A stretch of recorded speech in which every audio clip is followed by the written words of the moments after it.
I had always been a dreamer. Ever since I could remember, my mind was filled with ambitions, plans, and dreams of a life where I made a difference in the world. My name is Mary, and my dream was simple but powerful. I wanted to become a journalist. I was obsessed with storytelling, capturing the essence of people's lives, uncovering hidden truths, and contributing something meaningful to society. The idea of working in magazine publishing felt like the perfect avenue to fulfill this passion. I thrived in the world of writing and eagerly stayed updated with the latest trends. With that goal in mind, I studied journalism and media in college, putting in long hours to refine my skills. When I graduated, I was ready to conquer the world. But as with most dreams, reality wasn't quite what I expected. My first jobs were with small publications, companies that weren't widely known, but that didn't bother me. I was doing what I loved, and that was enough for me at the time. I enjoyed the challenge of starting small, and each article I wrote brought me one step closer to my bigger goal. I knew success wasn't instant, and I was prepared to work hard. A few years into my career, when I was 31, life took an unexpected turn. I met Jerry. He wasn't just any guy. He was smart, kind, and supportive. We connected immediately, and before long, we fell in love. Jerry came from a wealthy family that ran a very successful business. His father, Willie, was the patriarch, and Jerry worked closely with him, helping to manage their vast empire. Jerry and I quickly became serious, and our relationship grew stronger with each passing day. There was only one dark cloud on the horizon: Jerry's mother, Nicole. From the first moment we met, it was clear she didn't approve of me. Nicole was a woman of stature, always impeccably dressed, always carrying herself with an air of superiority. She believed Jerry deserved someone from a similar background, someone who came from wealth, and she never missed an opportunity to remind me of this. In her eyes, I was just a journalist, someone who didn't fit into the image she had for her son's future. At first, Nicole's constant criticisms were like tiny daggers, small but painful. She would make remarks about my career in journalism, suggesting it wasn't a real profession. "A journalist? That's not something to be proud of," she would say with a dismissive wave of her hand. Her disapproval weighed on me more than I cared to admit. It hurt to be judged by someone who barely knew me, and yet I felt powerless to change her opinion. But Jerry was my rock through all of this. Whenever his mother made a snide comment, he stood by me. "Mom, Mary's work is important. She's good at what she does," he would say, defending me every time. And Willie, Jerry's father, was equally supportive. He didn't share Nicole's harsh judgment, often stepping in to calm things down whenever her remarks crossed a line. I appreciated their support, but I couldn't shake the feeling that Nicole's disdain for me ran deeper than she let on. As time passed, I became more resilient. I tried not to let Nicole's harsh words get to me, focusing instead on my relationship with Jerry and my growing career. I kept telling myself that if I could make it through each encounter with her, I'd be stronger for it. But that became more difficult when Willie had to leave for an extended business trip overseas. Nicole didn't want to stay alone, and before I could really think it through, Jerry had invited her to move in with us until his father returned. At first, I convinced myself that I could handle it. After all, family is important, and I believed that keeping the peace was the right thing to do. But soon after Nicole moved in, it became clear that living under the same roof was going to be a lot harder than I'd anticipated. The criticisms I had once been able to brush off now became a daily barrage of insults. No matter what I did, Nicole found fault with it. "You're doing that wrong, Mary," she would say when I cooked dinner, or "I can't believe Jerry married someone so inadequate," when we talked about work. Her words were relentless, and it felt like I was constantly walking on eggshells. I tried to remain calm, reminding myself that this was temporary. Willie would return soon, and Nicole would leave. But the stress began to weigh on me. Meanwhile, at work, things were heating up. I had been handed a huge project, leading the redesign of a major section of the magazine. It was the most significant opportunity of my career so far, and the pressure to succeed was enormous.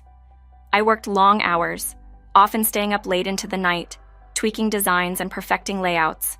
A successful launch would almost guarantee a promotion, something I had been working toward for years. The night before the big presentation, I was exhausted, but hopeful. I had poured everything into this project, and it had to go well. As I sat on the couch, logically nervously discussing my concerns with Jerry, Nicole overheard us. She walked into the living room and, without being asked, inserted herself into the conversation. "Mary, I couldn't help but overhear. But honestly, you're probably going to fail tomorrow," she said bluntly. "I doubt you have the skills to pull this off. You should just quit and focus on being a housewife." Her words hit me like a punch to the gut. I could feel the anger rising in my chest, but I held it back. "Nicole, I really don't have time for this right now," I said, trying to remain calm. "I'm focused on my work." She looked at me, her eyes cold and dismissive. "I can't believe Jerry married a journalist. You'll never be good enough for him." That was it. I had tolerated her jabs for long enough. "You've overstepped, Nicole," I said, my voice steady but firm. "You don't get to insult me like that." Nicole was taken aback. She turned to Jerry, expecting him to take her side, but he didn't. "Mom, Mary's just defending herself. You've been way out of line," he said, his voice calm but resolute. For the first time, I saw something change in Nicole's expression. It was a mix of shock and anger. "You've turned my son against me," she said, her voice dripping with venom. "You'll regret this, Mary." I didn't respond. I couldn't. I was too tired, too stressed, and too focused on the presentation the next morning. I went to bed that night with a heavy heart, wondering how things had escalated so quickly. But my mind was preoccupied with my work, not Nicole's threats. The next morning, I arrived at the office early, ready to finalize my presentation. But when I opened my laptop, my heart stopped. All of my files were gone. My entire desktop had been wiped clean. Panic set in as I frantically searched through my folders. My emails, deleted. Even the trash was empty. It was as if my laptop had been completely reset overnight. I couldn't breathe. I couldn't think. I had backed up the files to my email, but everything was gone. How could this have happened? I rushed to my boss, explaining the situation, hoping he would understand. But his reaction was far from sympathetic. He looked at me with disappointment, telling me that I had been irresponsible and unprofessional. Worse, he had already lined up a backup presenter, someone ready to take over in case I failed. It felt like the ground had been ripped out from under me. Everything I had worked for, everything I had sacrificed, was gone. There was no chance for recovery. My promotion was out of reach, and I was left humiliated. I walked out of the office, tears streaming down my face, feeling utterly defeated. When I got home, Jerry was still there. He had taken the day off to support me, sensing that something was wrong. "What happened?" he asked, concern etched across his face. "There was no presentation," I whispered, choking back sobs. "Everything was deleted. My laptop, it's all gone." Jerry's face fell. He pulled me into his arms as I cried, unable to process the magnitude of what had just happened. "How did it happen?" he asked, his voice filled with confusion. "I don't know," I replied, still shaking. "I backed everything up, but even the backups are gone." As I explained the details, a thought crept into my mind, a thought I had been trying to push away. Could Nicole have been involved? It seemed impossible, but something about her behavior, her words, her smug satisfaction when I had failed. It all seemed too coincidental. I didn't want to jump to conclusions, but I couldn't shake the feeling. I needed proof. If Nicole had sabotaged my laptop, I had to know. I decided to take matters into my own hands. I went online and ordered a hidden camera, one that looked like a smoke detector. I installed it in my office, hoping to catch any suspicious activity. A few days later, I baited Nicole, mentioning that I had been given another chance to present my work. Her eyes lit up with curiosity. "Oh? Another chance?" she said, her tone laced with skepticism. "Yes," I replied, carefully watching her reaction. "It could lead to a raise if I do well." Nicole smirked, her expression unreadable. "Let's see what happens tomorrow then," she said, her voice dripping with insincerity. That night, I reviewed the footage from the hidden camera. As the video played, my heart pounded in my chest. I watched as Nicole crept into my office in the middle of the night. She sat down at my desk and opened my laptop.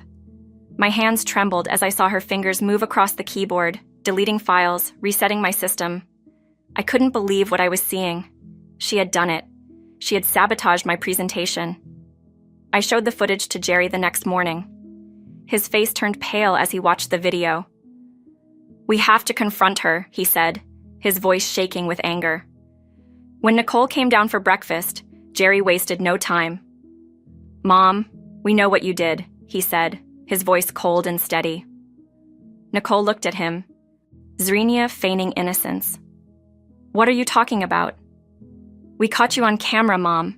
You deleted Mary's files," Jerry said, showing her the footage. Nicole's face twisted in anger.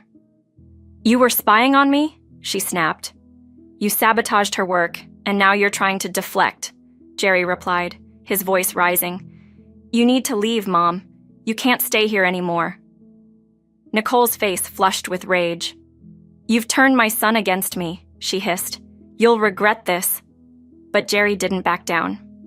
"You're leaving today," he said firmly. Nicole packed her things and left the house that afternoon, throwing one last glare my way before walking out the door. The days after Nicole's departure were strange. The house felt quieter, more peaceful, but there was a lingering tension. My job, the one I had worked so hard for, was in ruins. I had lost my chance at a promotion, and the thought of going back to work was unbearable. Eventually, I resigned. I couldn't stay there, not after what had happened. I needed time to recover, to rebuild. Jerry stood by me every step of the way, encouraging me to take the time I needed. He helped me explore new opportunities, and with his support, I began to find my footing again. It wasn't long before I landed a new job, one that was even better than the last. I became the chief editor at a renowned magazine, a position that felt like a dream come true. The work was demanding, but I thrived on the challenge. For the first time in months, I felt like I was in control of my life again. Nicole was no longer a presence in our lives. Willie stayed in touch, and Jerry maintained a professional relationship with his father, but we didn't hear from her. I didn't mind. I had moved on, and I was determined not to let her sabotage or negativity hold me back anymore. Months later, Jerry and I were invited to a major company event. It was a high-profile gathering, and we both dressed our best. When we arrived, we spotted Willie and Nicole across the room. They waved us over, and we exchanged greetings. Nicole's eyes scanned me critically, but I didn't flinch.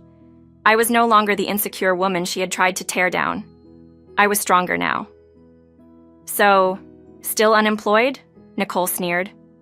I smiled. "Actually, I'm the chief editor at a new magazine," I replied, watching her face carefully. Just then, the CEO took the stage and called my name. I was being recognized for my work, praised for my leadership and innovative ideas. As I stepped up to the stage, the room erupted in applause. Nicole sat silently, her face flushed with embarrassment. After the speech, Jerry and I returned to the table, where Willie congratulated me warmly. Nicole, however, remained quiet, her eyes filled with bitterness. For the first time, I felt truly free from her influence. I had proven my worth not just to her but to myself. As we left the event that night, I felt a deep sense of satisfaction. The road ahead was still uncertain, but with Jerry by my side, I knew we could face anything. Together, we had weathered the storm, and now we were ready to embrace whatever the future held.